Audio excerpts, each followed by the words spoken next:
Hello YouTube, my name is Brucey. Today we're going to be going from this to this. This is a 7-pin connection for your trailer integrated into the bumper. It's not hanging low where it's liable to get ripped off if you go off-road. So I just got done replacing the bumper. That's going to be a separate video, but I was originally thinking of reusing this hitch. I decided now to go with a Class 5 hitch because this isn't really worth saving. But something I didn't like about the factory one or this one is this is where the trailer plug connects.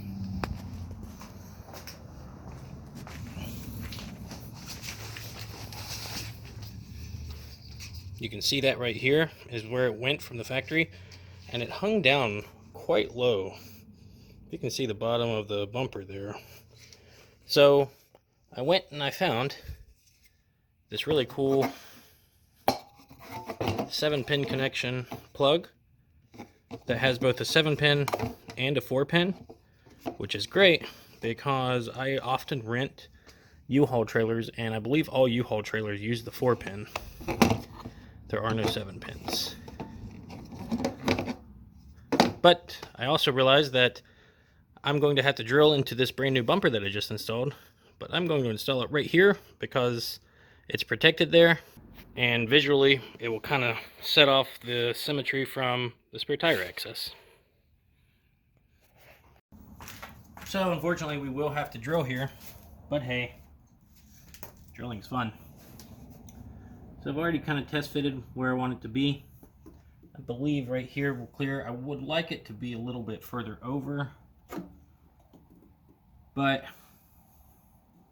it's got to be there. So first I'm going to drill. A pilot hole.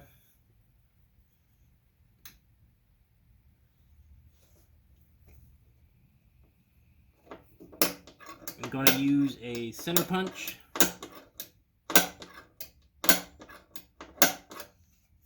You can see that little dot there.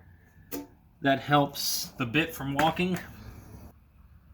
So with that line there, it's going to just clear the license plate. Like I said, I wish I could put it further over, but with the shape of this, I actually can't because then it won't sit flush.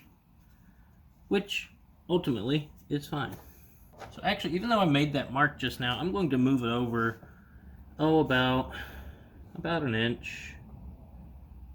And I'm going to re-tab.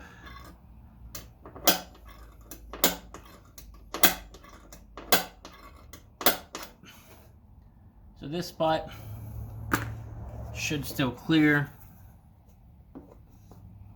Yeah, and that gives us a little bit more clearance on the license plate. And it's no big deal that we just made that one. So now we're going to just drill it out.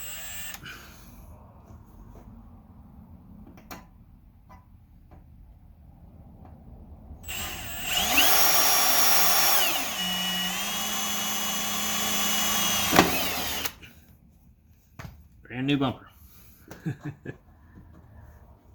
And there is nothing behind this. I'm feeling right now. I pulled the wiring down because I'm going to need to access it. Now we're going to do the same thing, except we're going to be using this 2-inch hole saw. And since that pilot hole is already there, the center bit should want to stay in there.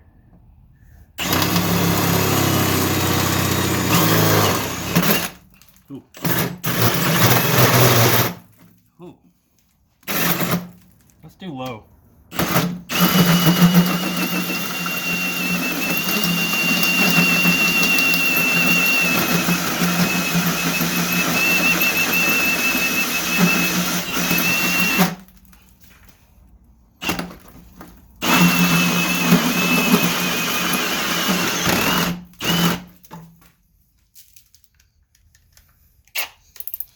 Make sure your bit's tight.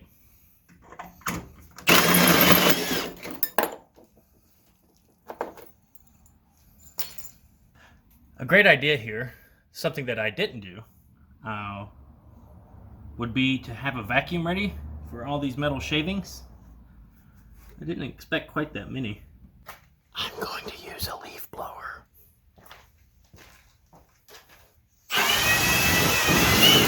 With the hole drilled, I'm now going to use, we're going to make sure this clears, which I already did, but I'm going to use it as a template for the bolts, the mounting brackets.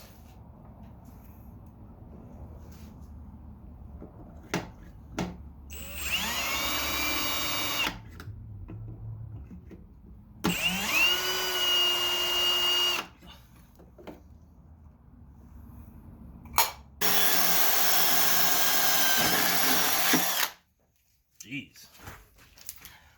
Fighting you the whole way. So I tried to find some silicone and I could not. So I'm using gasket maker, because why not? Really what I'm wanting here is just a little bit of rust prevention, protection.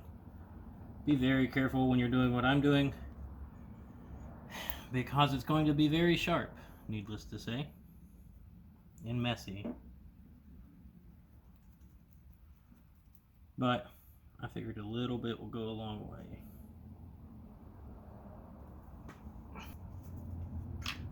After you clean it up, and then we simply slide it in, and we'll bolt it up with the supplied washers. So I'm going to go ahead and recommend not doing gasket maker, because it did just make a mess, but I am going to still recommend doing some kind of rust prevention there. I don't think it's a bad idea. Last thing we're going to do, I'm going to go ahead and clean this connector up some. Well, as you can see, there is some corrosion there.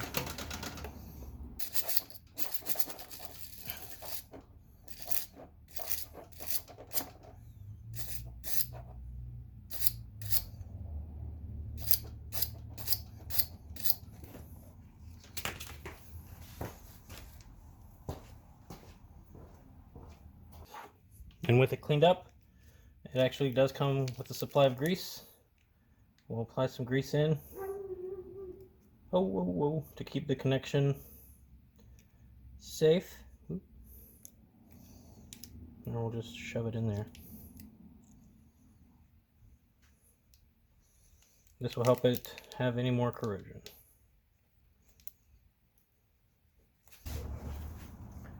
And tie any wires to make sure they're tucked out of the way, and you are done.